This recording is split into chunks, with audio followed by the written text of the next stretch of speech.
Pulivendula Vontimitta ZPTC ఉప ఎన్నికల్లో కూటమి ప్రభుత్వం దారుణంగా వ్యవహరించిందని వైసీపీ నేత బొత్స సత్యనారాయణ అన్నారు. ఉప ఎన్నికలు జరిగిన రోజును ప్రజాస్వామ్యంలో ఒక బ్లాక్ డేగా అభివర్ణించారు. పులివెందులలో పోలింగ్ జరగలేదని, రిగ్గింగ్ మాత్రమే జరిగిందన్నారు. అప్రజాస్వామికంగా వ్యవహరించిన సీఎం చంద్రబాబు చరిత్రలో దోషిగా నిలబడిపోతారన్నారు. ముఖ్యమంత్రి చంద్రబాబుపై జగన్ చేసిన వ్యాఖ్యలను ఆయన సమర్థించారు.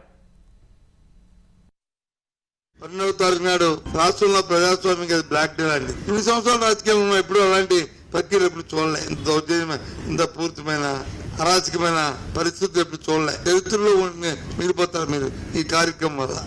ఇలాంటి దౌర్జన్యాలు, ఇలాంటి అప్రజాస్వామికమైన విధానాలను చేస్తున్న మీరు జరిగిన పరిణామాలు తీవ్రంగా ఖండిస్తున్నాం. మంచిగా రామకృష్ణ అనుకుని ఒక మంచి సంపద వస్తే పర్వాలేదు, కానీ ఇలాంటి చెడు బయటకు వెళ్తే అంత అసహ్యం. చేతులు తీసుకుని ప్రజాస్వామ్యం అపహాస్యం చేస్తూ, ఎన్నిక అపహాస్యం చేస్తూ ఉన్నాం. ఇది కరెక్ట్ కాదు. ఎందుకే ఆఖరిలో ఎందుకు నీకు చెడ్డ పేరు అని చెప్పారు. తప్పే ఉంది.